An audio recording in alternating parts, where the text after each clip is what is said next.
Tó tó Ọlọ́run Olódùmarè, mojúbà rẹ o. Ìbà ọmọdé ìbà àgbà, ìbà oyún inú ọ̀bẹ àṣà ìdì. Ẹ káàárọ̀ mà, ẹ káàárọ̀ sà, ẹ kúrọ̀lẹ́ mà, ẹ káalẹ́ sà. Ní gbogbo ibi tí ọwọ́jà ìkànnì bá ti ń dé, Moftan TV. Èmi ọmọ yín olólùfẹ́ yín náà ni mò ń kí yín. Adéṣẹwà alálàyé. Ṣé ẹ ti para alẹ́ kìíní? Ẹ ti para alẹ́ kejì? Ìpè àyọkà ìwé lítírésọ̀ Yorùbá ó tún ti wọ orí àtẹ. Àbí ìwọ fẹ́ lọ ra ìwé tí à ń kà ni? Ó wà lórí àtẹ. Ọmọbọ́lá Àkẹ́rà tí Olúfúnmikẹ́ Olúkọni ọmọ bàbá Adéyẹmọ kọ, òun ni à ń kà lọ́wọ́. Fún èyí tẹ̀sẹ̀ ń darapọ̀ mọ́ wa ní ìgbà àkọ́kọ́, a ti ka orí kìíní, orí kejì, orí kẹta títí dé orí karùn-ún ìwé yìí. Orí kẹfà la fẹ́ bẹ̀rẹ̀ ní ọjọ́ tòní. Ẹ máa bá mi kà lọ. Àṣé ẹ̀rù ìyá Ọmọbọ́lá ló ń ba ọ̀kan nínú àwọn akẹ́kọ̀ọ́ tó rí Mọ́bọ́lá nígbà tó ń da oúnjẹ méjì papọ̀ sínú abọ́ oúnjẹ tiẹ̀. Ọmọ yìí tún jẹ́ kó di mímọ̀ wípé Ọmọbọ́lá ná owó tó ju iye owó tí ìyá rẹ̀ máa ń fún wá sí ilé ẹ̀kọ́ lọ. Ọ̀rọ̀ yìí sọ sí àwọn aláṣẹ ilé ẹ̀kọ́ lẹ́nu. Wọ́n lu aago ìrélé fún àwọn akẹ́kọ̀ọ́. Wọ́n sì ránṣẹ́ sí Adéjọkẹ́ tó jẹ́ ìyá Ọmọbọ́lá.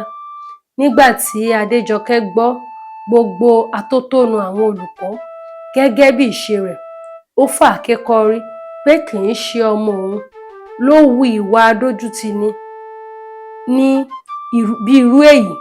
Ó bínú púpọ̀, ó sì pinnu láti mú ọmọ rẹ̀ kúrò ní ilé ẹ̀kọ́ náà. Ọ̀gá ilé ẹ̀kọ́ pàrọwà fún Títí wípé kó ní sùúrù, kó rántí wípé a kì í kánjú tulú ọrán, ìgbà rẹ̀ kò tó sè lọ́bẹ̀.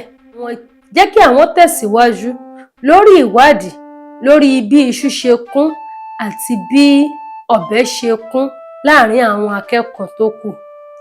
Adéjọkẹ́ ní kàkà kí ilẹ̀ kú, ilẹ̀ ayé àṣà ni.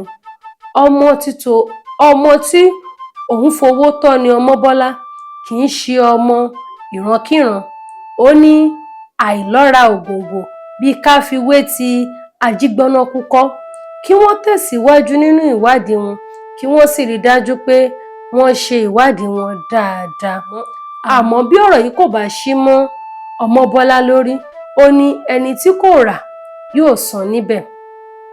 Ìyá Ọmọbọ́lá bínú lọ sí ilé rẹ̀ pẹ̀lú ìrètí pé òun fẹ́ mọ ibi tí ọ̀rọ̀ náà yóò fẹnu sọ.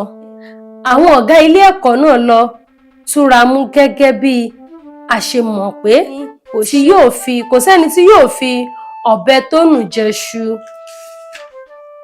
Àwọn olùkọ́ tàtàpínsẹ̀, wọ́n gbé ọ̀rọ̀ tì sí ọjọ́ Ajé tí ọ̀sẹ̀ tuntun yóò bẹ̀rẹ̀ ní pẹrẹwu.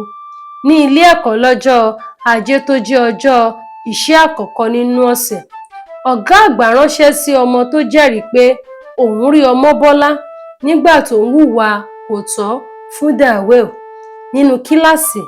Nígbà tí gbogbo àwọn akẹ́kọ̀ọ́ tó kù ti wà ní orí ìlà wámúwámú, wọ́n rọ ọmọ yìí kí ó jẹ́wọ́ tó bá jẹ́ wípé òun àti Ọmọbọ́lá ní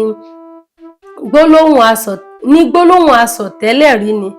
Sí ìyàlẹ́nu ọ̀gá àgbà, ọmọ yìí jẹ́ kó di mímọ̀ pé kì í ṣe ojú òun nìkan lórí Ọmọbọ́lá nígbà tó ń hùwà burúkú.